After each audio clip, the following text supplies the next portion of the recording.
Olá, amigos queridos, que bom que estamos juntos mais uma vez nessa nossa jornada de leitura desse livro maravilhoso, Eventos Finais. Eu tenho sido pessoalmente muito abençoado com a leitura, no meu caso com a releitura, eu espero que você esteja desfrutando também.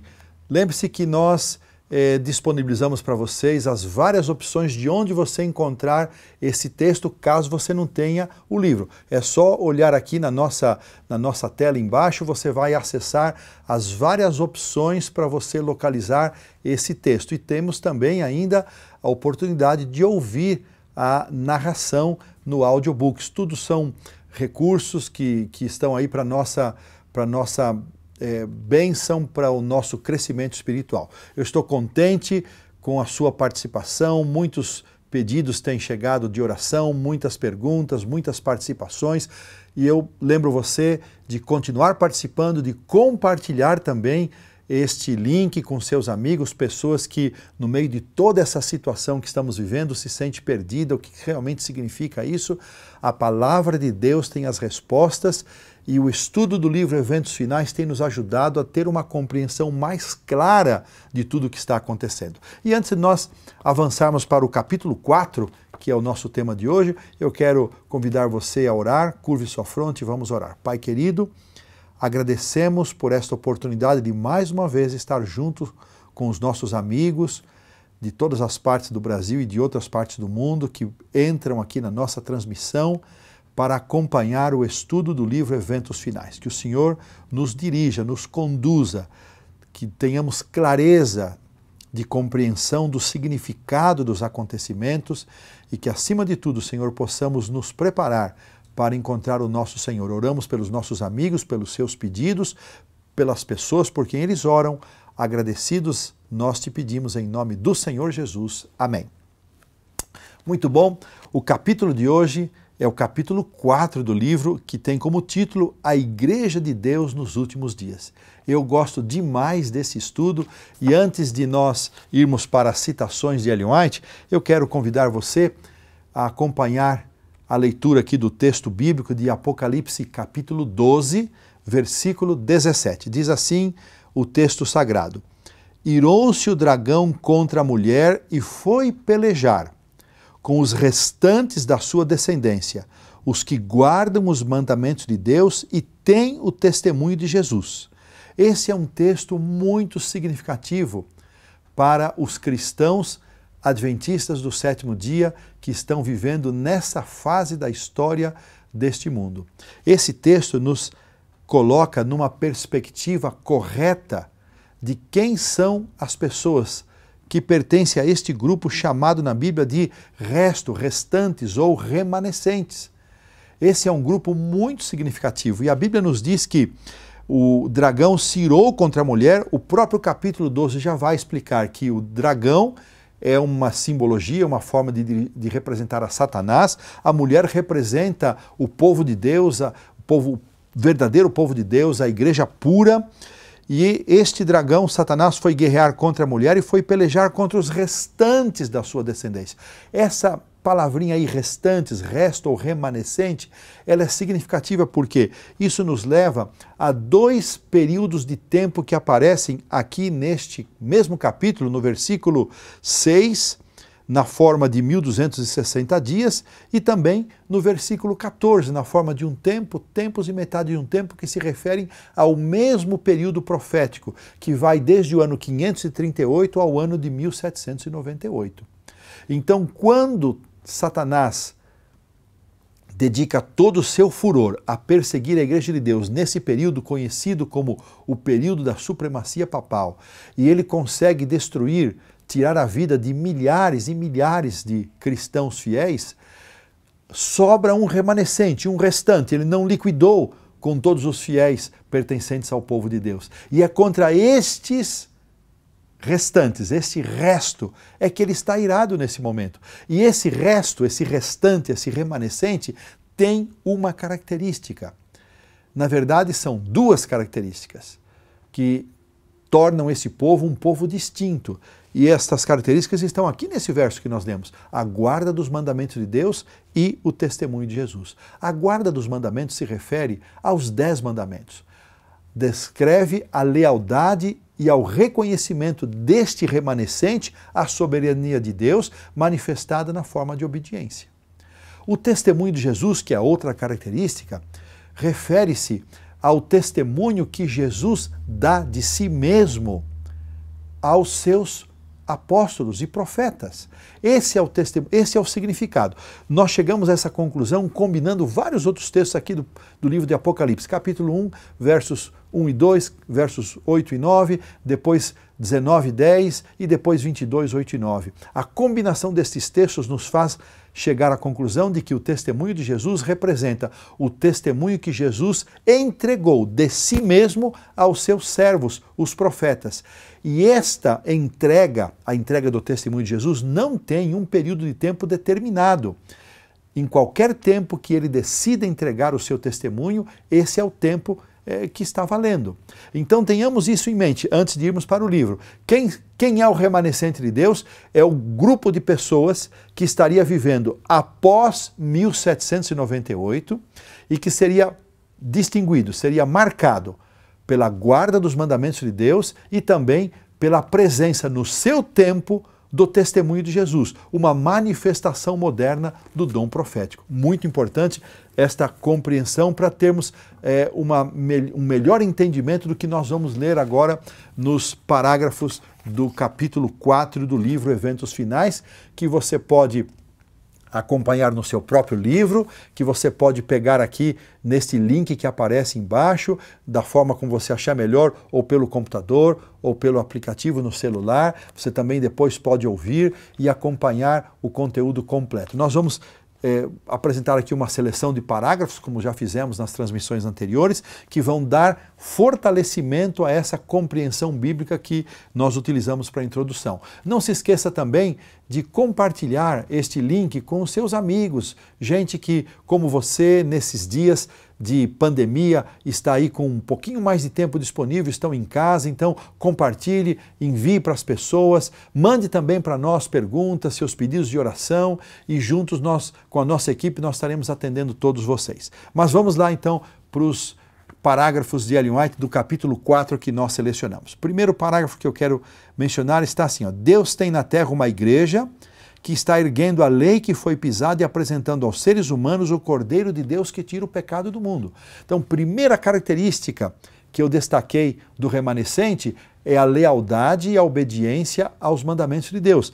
E Ellen White diz que Deus de fato tem na terra uma igreja que está erguendo a lei que foi pisada. Ela cumpre essa característica do remanescente, que é a obediência aos 10 mandamentos, incluindo o sábado do 4º mandamento. Ela ainda continua dizendo, agora ela avança para a segunda característica: à medida que o fim se aproxima e há um contínuo interesse na obra que tem por objetivo transmitir ao mundo a última advertência, torna-se mais importante para os que abraçaram a verdade ter uma compreensão clara tanto da natureza como da influência dos testemunhos de Deus, que em sua providência vinculou a obra da terceira mensagem angélica desde a sua origem. Olha que interessante, Ellen White, ela relaciona o seu ministério, o seu trabalho, que durou 70 anos, todo o seu patrimônio literário, como um cumprimento dessa característica do testemunho de Jesus que nós vimos no livro de Apocalipse, capítulo 12, versículo 17. Os homens poderão apresentar uma justificativa após outra, e o inimigo procurará desviar as pessoas da verdade, mas todos os que creem que o Senhor tem falado por intermédio da irmã White, ele tem dado uma mensagem, estarão livres dos enganos que surgirão nestes últimos dias. Olha que coisa impressionante. Por que é que Deus suscitou a presença de um testemunho de Jesus, uma manifestação moderna do dom profético neste último tempo, no tempo do remanescente, este povo que estaria vivendo depois de 1798, justamente para ser um fator a mais de condução, de guia e proteção deste povo contra os enganos de Satanás. Ela continua dizendo ainda, neste livro, um aspecto muito interessante a respeito da organização da igreja. Muitas pessoas são contra a organização da igreja, criticam a igreja organizada, criticam os líderes dessa igreja, criticam a forma como a igreja conduz os seus trabalhos. Mas olha que declaração nós encontramos acerca disso. Aumentando o nosso número, tornou-se evidente que sem alguma forma de organização haveria grande confusão e a obra não seria levada avante com êxito. Veja, Deus orientou para que nós nos organizássemos como igreja justamente para que houvesse ordem a fim de que a obra fosse levada adiante. A organização era indispensável para prover a manutenção do ministério, para levar a obra a novos campos e para proteger membros e igrejas de pessoas indignas que se apresentariam com o intuito de enganar e semear o engano. Olha que preciosidade. Para a conservação dos membros e da igreja, Deus orientou a organização para a proteção e também para a proteção das nossas propriedades, que hoje servem como meios, não são um fim em si mesmos, mas elas servem como um meio para a pregação da mensagem. Deus investiu, ela segue, sua igreja com uma autoridade especial e poder que ninguém tem razão em desrespeitar e desprezar. Que mensagem tão clara. Nenhuma pessoa, nem membro da igreja ou mesmo um líder dessa igreja tem autoridade, tem autorização para desrespeitar e para desprezar a igreja. Pois ao proceder assim, está desprezando a voz de Deus. Olha aqui, que pensamento que nos coloca em uma situação desafiadora. Não ter uma atitude de desprezo e de desrespeito para com a igreja, a sua organização e a sua liderança, ainda que muitos de seus líderes, na verdade todos os seus líderes são humanos, são pecadores e falhos, e ainda que não estejam revestidos da infalibilidade. Mesmo assim, nós não devemos erguer a nossa voz em desrespeito. Olha esse texto, minha gente. Olha esse texto agora. Vocês estão usando passagens dos testemunhos, referindo-se aos seus próprios escritos, que falam do fim do tempo da graça e da sacudidura do povo de Deus, para falar da saída dentre esse povo de outro povo mais puro e mais santo que surgirá. Olha o que ela diz a respeito daqueles que dizem que dentro da própria igreja adventista vai sair um outro grupo mais puro e mais santo. Ora, tudo isso agrada ao inimigo. Perceberam a contundência da sua repreensão? Isso é uma obra do inimigo, apenas agrada ao inimigo. Se muitos de fato aceitassem esses pontos de vista e falassem e agissem fundamentados nisso, veríamos uma das maiores exibições de fanatismo jamais testemunhada entre os adventistas do sétimo dia. Que coisa impressionante! Deus vai com esse grupo, com essa igreja, até o fim do tempo, dando oportunidade a todos de arrependerem-se, de olhar para dentro de si mesmos, confessarem os seus pecados, buscarem o Espírito Santo, mas não haverá um outro povo, uma outra igreja, de forma nenhuma. Ela segue ainda dizendo o seguinte: não podemos nos desviar agora do fundamento estabelecido por Deus. Não temos que criar agora uma nova organização. Não é tempo para isso, pois isso significaria a apostasia da verdade. Não é tempo de brincarmos com coisas tão sérias, meus queridos amigos. Devemos nos lembrar, olha esse pensamento, para mim um dos mais lindos pensamentos que ela escreve sobre a Igreja de Deus. Devemos nos lembrar de que a Igreja, enfraquecida e defeituosa como possa parecer, é o único objeto na terra ao qual Cristo concede sua suprema consideração. Que coisa mais linda! A igreja pode parecer fraca, defeituosa e até que não vai prosperar, mas como possa parecer, apesar disso, das aparências, ela é o único objeto na terra ao qual Cristo confere sua suprema consideração. Com dedicação, cuida dela constantemente e a fortalece por seu Espírito Santo. Que mensagem linda de conforto saber que Deus tem um povo nesta terra, conhecido como remanescente.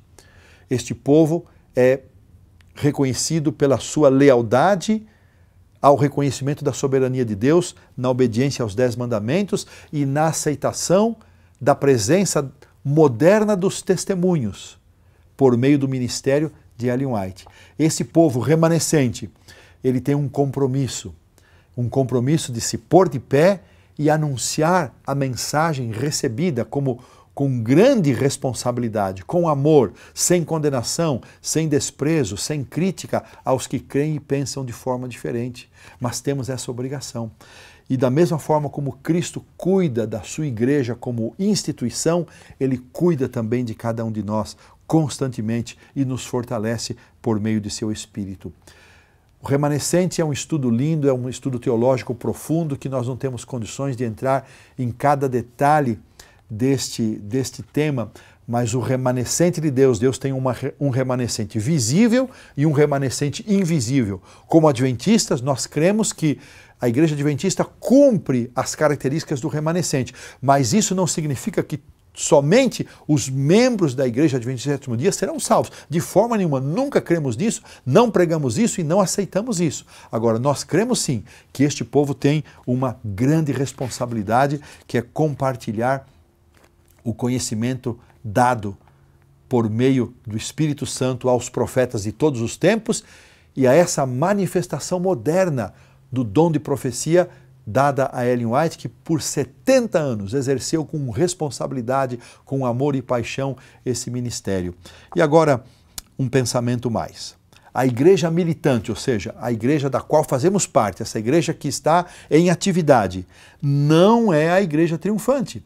Muitas pessoas esperam ver na igreja militante a representação perfeita do que será a igreja militante. Da mesma forma como a terra não é o céu, a igreja militante não é a igreja triunfante. Porque a igreja, amigos, irmãos, queridos, a igreja se compõe, ela é composta de homens e mulheres falhos e imperfeitos, como eu, que estou aqui falando para vocês. Ela é composta desse tipo de pessoas, homens e mulheres falhos, imperfeitos, e que somos, na verdade, apenas alunos na escola de Cristo, a fim de sermos preparados, disciplinados, educados para esta vida e para a futura vida imortal. Que tremendo pensamento, que declaração forte. É assim, exatamente dessa maneira como nós nos vemos. Nos vemos como alunos falhos, imperfeitos, sendo preparados, graças a Deus que estamos sendo preparados, porque os sãos, os sadios não necessitam de médicos. Lembram-se que Jesus disse isso? Estamos sendo preparados, disciplinados, educados para esta vida, ou seja, nós temos que crescer nessa vida, temos que avançar nessa vida e também para a vida futura. E chegamos a esse outro lindo pensamento. A obra está prestes a ser concluída. Os membros da igreja militante que se demonstrarem fiéis farão parte da igreja triunfante. Que promessa maravilhosa! Embora a igreja militante não é a igreja triunfante, da mesma forma como a terra não é o céu, e da mesma forma como nós não somos perfeitos, mas somos apenas alunos, sendo disciplinados, educados, preparados para a escola perfeita do céu, para a igreja triunfante perfeita, esta obra que está prestes a ser concluída, será concluída com estes instrumentos falhos, pequenos, pecadores. Mas Deus pode, por nosso intermédio, fazer uma grande obra, e essa grande obra não é por nossa causa, é apesar de nós, é a despeito de nós. Deus fará uma grande obra. E que promessa linda! Estes membros da igreja militante que se demonstrarem fiéis pela graça de Deus, porque nem isso nós temos capacidade de ser, estes sim farão parte da igreja triunfante. Que conforto saber que apesar de nossas falhas, nossas fraquezas e defeitos, nós podemos ser abençoados por Cristo, o único objeto ao qual Ele confere sua suprema consideração, e sermos usados como seus instrumentos para cumprir uma grande obra, e aqueles que forem fiéis nessa grande obra terão a promessa, e têm a promessa, de fazerem parte da Igreja Triunfante. Eu quero fazer parte dessa Igreja Triunfante, meu amigo, minha amiga. Eu espero que você deseje isso também. E por isso nós estamos aqui fazendo esse esforço, essa transmissão, para ser uma contribuição no nosso preparo, para que você não só use isso para você mesmo, mas utilize essa oportunidade nesses dias tão desafiadores que estamos vivendo, para compartilhar com seus amigos. Não se esqueça, você tem acesso ao texto completo desse material para você compartilhar com os outros. Mande o seu pedido, escreva para nós, nossa equipe está aí prontinha para interagir com você. Mande os seus pedidos de oração, nós também vamos orar por você e que Deus esteja ao nosso lado nessa caminhada. Convido você para a oração. Pai querido, hoje tivemos um estudo muito interessante que nos mostra e nos desafia a olharmos com fé para a igreja remanescente e a igreja triunfante. Que sejamos achados fiéis, Pai, para um dia fazermos parte dessa igreja triunfante. Tira de nós todo orgulho, todo sentimento de autossuficiência e ajuda-nos a olhar para a Tua igreja da mesma forma como o Senhor tem olhado para ela, como o único objeto na terra ao qual o Senhor confere sua suprema consideração. Abençoa-nos, Pai. Ajuda-nos em todas as coisas. Abençoa os nossos amigos, os seus pedidos de oração, as pessoas por quem eles estão orando. Abençoa essa transmissão, que alcance pessoas em todas as partes que necessitam de ouvir esta mensagem. Pedimos-te em nome do Senhor Jesus. Amém. Um grande abraço a todos.